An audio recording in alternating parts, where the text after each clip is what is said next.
Agamba nti toyagala bisiyaga wano ate ng'oli mukodo mutu wa ssente obeera munnanfuusi obeera mulimba bw'oba toyagala kanisa zisabirize ssente za bisiyaga then teeka ssente zo mu nnyumba ya Mukama, ssente zo zikole emirimu gya Katonda ne tojja kwogeza bwogeza mimwa saagala mbire tembyegattako tembeeranga baagundi okay kale situgenze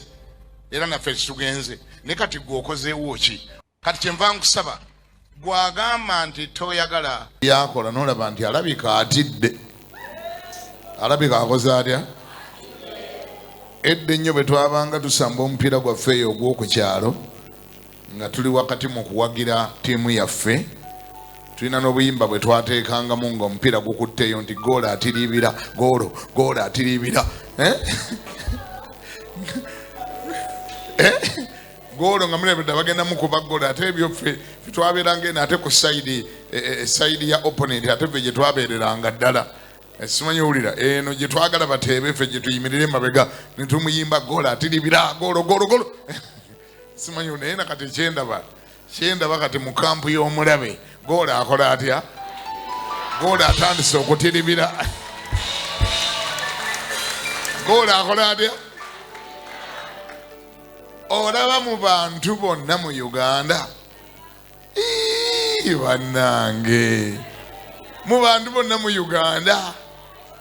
era Kiganda gw'ojjayo tolabanga oba obaze bubi nnyo oba obaze kafu nnyo waakiri waalifunyeyo omuntu omulala atakolangayo yadde ka statement naaka ku bisiyaga ng'agamba tabyagala Kampala ono ajjudde abasumba abatavangamu yadde ka statement naaka nti ebisiyaga bibi waakiri wali esibye kwabo baafuuka kyesirikidde naye nze ayogera emisana ng'omusezi agula esowaani ayogera akaate n'obalira ku nze tolaba nga oba bazze bubi n'obalira ku nze nti katumusiiga ettaka kaakati mu bano abayimiridde wano ogenda kubuzaabuzaani bano bonna babuufu bano baabuuka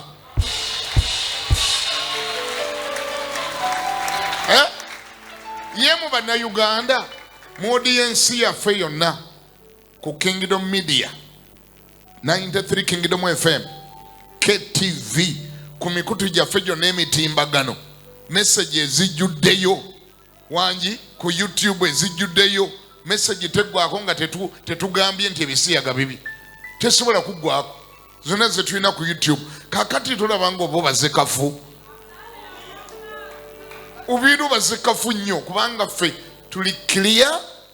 eddoboozi lyaffe liri clear position yaffe eri clear tetulina kyetweguya ali omu yekka gwe tweguya bamuyita Katonda yekka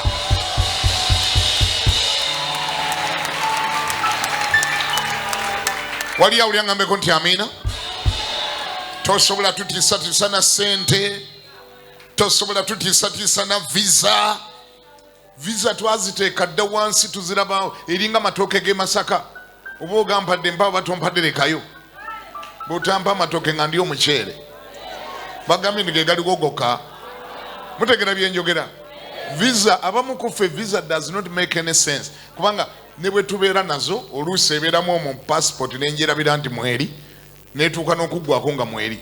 Yesu okulokola abantu yali mulese n'amugamba byonna bye wayogera nti ngenda bikola sigenda kukolako naki ofe kansa tulabe gw'olirokola naye raba era akasajja ako tekawuliriza era bwe kaava eri byonna bye baayogera tekawulira kalinga bano abasaba essaala ntebawuliranga kaava buvyeringira kamukola katya nga kamukwata nga bamukuba miggo ng'omusaayi gukola gutya ogunazanze naawe nga gukola gutya ng'amala ng'afa ng'amala mu ntaano ennaku 3 ng'azuukira byonna bye yayogera tik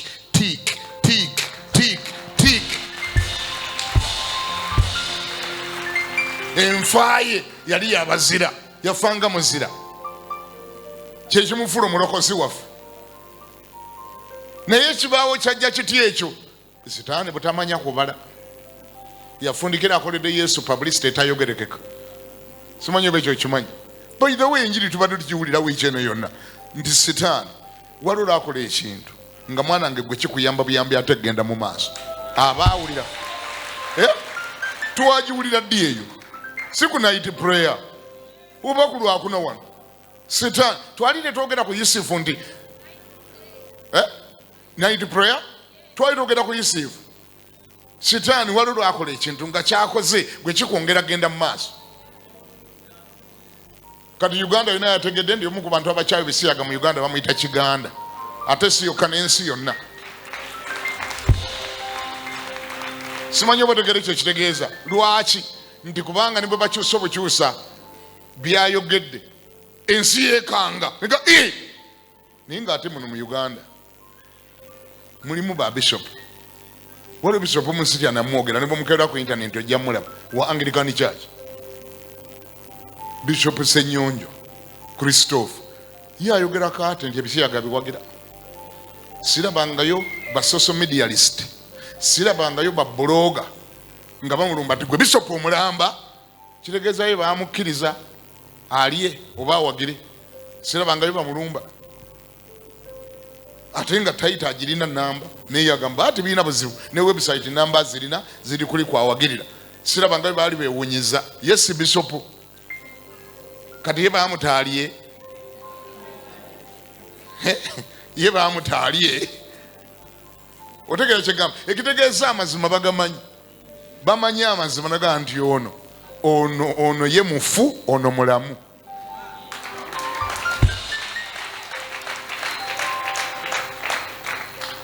omupiira bagoba agulina atagulina tebamugoba kasitoba nga tolina mupiira tewali akugoba mu kisaawe ani agoba nga tolina mupiira bakufaako ki naye alina omupiira gwe bakola batya kati Kiganda yalina omupiira mu Uganda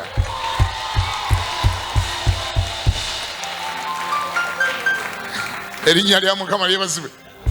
kati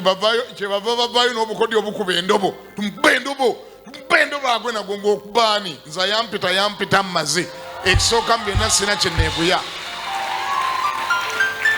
ndi kakadde akateguya balinziika sifaayo kamaffe bazibwe ayampita mumanyi kyeyampita okukola nkimanyi ye mugabirizi wange gwe neeguya sirinayo omuzungu nga ye boosi wange taliiyo sirinayo tetuyinayo wano bazungu nga be baboosi baffe nti bw'onooteeka mu mbeera kakati ne twogera ndi ebisiyaga bibi olwo obuyambi bwaffe nga bwesalako nga tufudde ebyo babitiisatiisa balala ffe twogerera ddala ndi ebisiyaga biki abadde ayagala otuwa sente nga ayagala zituweerako ekyo ng'oyo azikola atya nga zaayo sente ze nga tulinda Yesu ayatuyita ajja tugabirira so tebaliraba okutuusa tuliyingira mu bo wakati bwe tuli bayingira wakati ne tubatta ne tubalekesaayo omulimu sometimes tebatta mubiri batalinnya character assassination olumu tebatta mubiri batalinnya tumutte atunulenga tumukuba obusa tumukuba ebbi addugale waleme kuddayo kuba yamuwuliriza waligenda ngaokwera nga tewakyali amuwulira tujja kuba tumuwonye nga tulumba mulala simanyi bawulire mbu ne boogera ne bakola batya ekitegeeza ne bakola strategy tubayingirewa waliwo simanyi oba okawulidde bagambye tubayingire luddawa sikyabawulira tubayingirewa kitegeeza nti bayingira wakati baba bafuuse nga mmwe babali wakati bayogera ddala ng'omulokole naye nga talokokangako bwayogera ddala ng'obulokole obumuluma ennyo naye nomubuuza bwatandise ddi okukuluma obulokole ng'oyogera nga gwe buluma bwakuluma ddi tubabeere wakati church wake up